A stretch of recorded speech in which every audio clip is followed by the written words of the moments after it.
ברוך אתה אדוני אלוהינו מלך העולם, שהכל נהיה בדברו.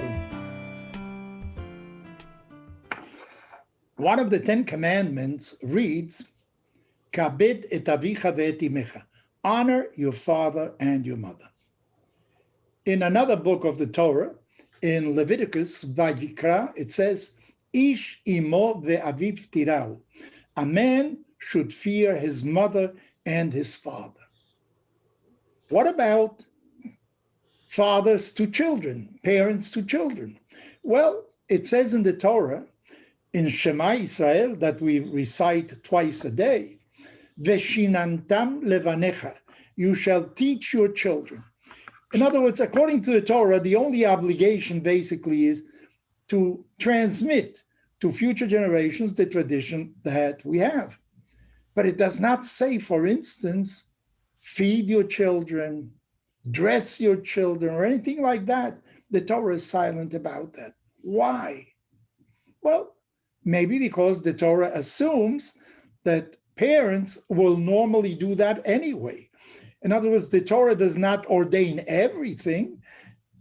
Usually, if there is a commandment in the Torah, is because people have a choice of not doing it. For instance, if the 10 Commandments says, don't kill, thou shalt not assassinate, Maimonides says there are people that do assassinate. That's why the Torah has to say it. But if nobody would assassinate, maybe then the Torah would not say anything about it. But the Talmud does say something in a certain section called Kiddushin. It says that a father should teach his children. He should teach him a profession. He should be able to make a living and many other things, including teach him how to swim, for instance. So you see, the Talmud does say something about it. Let me go to something altogether different.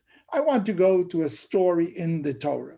The Torah says the following, that when the brothers came to buy food in Egypt, because there was hunger all over the place in the entire region, Joseph was the one that was in charge of selling the food.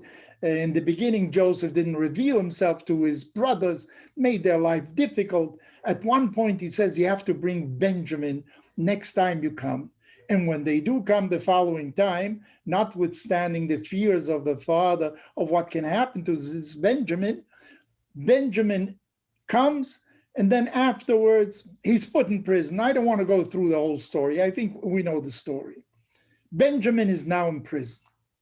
Well, it's terrible because Judah, a brother, had said, I will be the guarantor for the life of this young man to his father.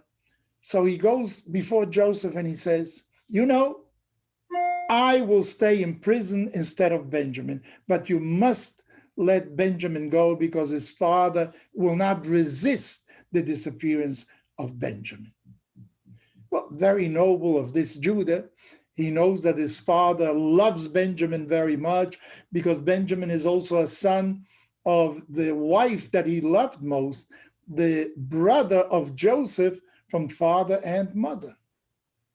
But there's an interesting fact. This Benjamin at that time was himself already the father of 10 children. Why is it that we are worried about the reaction of Jacob because he will lose a son?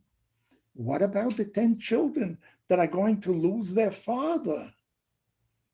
Well, maybe the Torah is trying to teach us something that is a fact of life. This is what the rabbi of Kotsk, he was a very sharp man.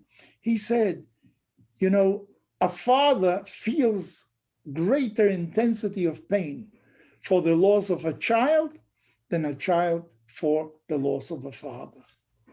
In Yiddish, there is a saying that one father can support 10 children, but 10 children cannot support one father.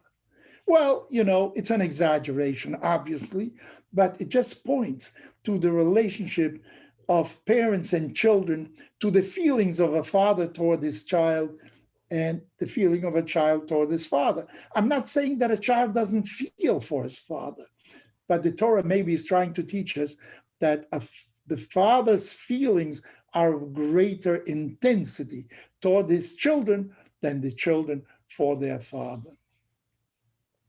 A couple of years ago, I met a rabbi in Miami who deals with people, elderly people.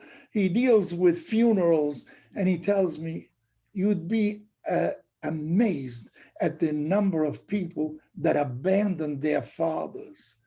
They don't even come to the funeral, let alone pay for the expenses. They have nothing to do with their parents somehow. I'm not saying this is a majority.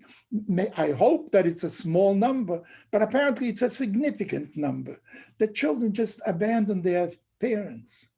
Well, I speak to the children. Well, I am already advanced in age. Appreciate your parents. Give them a call. Be more preoccupied with them. Forget about shedding a tear yearly when you say Yizkor on Yom Kippur or on other dates when this prayer is being said. To the contrary, while they're alive, treat your parents the way you should, with greater love, with greater preoccupation, with greater empathy. And I think you will feel that much better by it. And maybe we'll disprove this theory that a father feels more for their child than a child feels for their father.